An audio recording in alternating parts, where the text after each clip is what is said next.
পারবো? এটা বিক্রির জন্য না। ইয়াল্লা, আমি তো বিক্রির জন্য, পারলে এটা বিক্রি করে দেন আমার কাছে। আমি বড় সড়ো চাচ্ছি, যেটার একেবারে সবেদা সব পাকে নাই। সবেদা 6,000 টিপের একটা হয়। শীতে দেখতে হয়, এটা তো পাকা পড়ে রয়েছে, খাইয়া দাইয়া বান্দরে। অনেক সফেদা এখানে, অনেক সফেদা দেখেন, বড় বড় অনেক সফেদা। এই যে পাইকা রয়েছে, এটা বান্দরে খেয়ে সফেদা গাছ কিনতে আসছি। দেখেন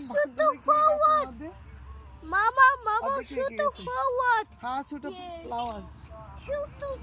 আমি এত বড় চাচ্ছি, মানে এরকম ধরা সহ চাচ্ছি সফেদা। দেখেন, সেই অবশেষে পাইলাম সফেদা ফল গাছ, কিন্তু অনেক বড়, এটা অসম্ভব উঠাই নেওয়া। আমি দেখি পাকছে কিনা, আর একটা পাই কিনা পাকা। এই দেখেন, বিক্রি দেখেন কত সফেদা ধরেছে। এটা কি বড়টা না? এটা যে দেখো খেয়ে ফেলছে সফেদা। এই নার্সারি কি তোমাদের? জি। কত বড় বড় সফেদা।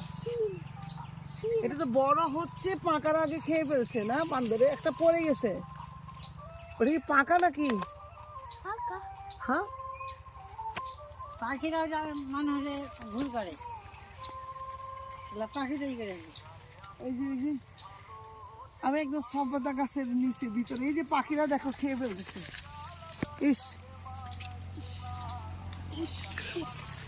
আচ্ছা, তো দেখাইলাম বন্ধুরা, কেমন লাগলো আমার সফেদা ফল গাছ কমেন্টস করে অবশ্যই জানাবেন। Bye bye.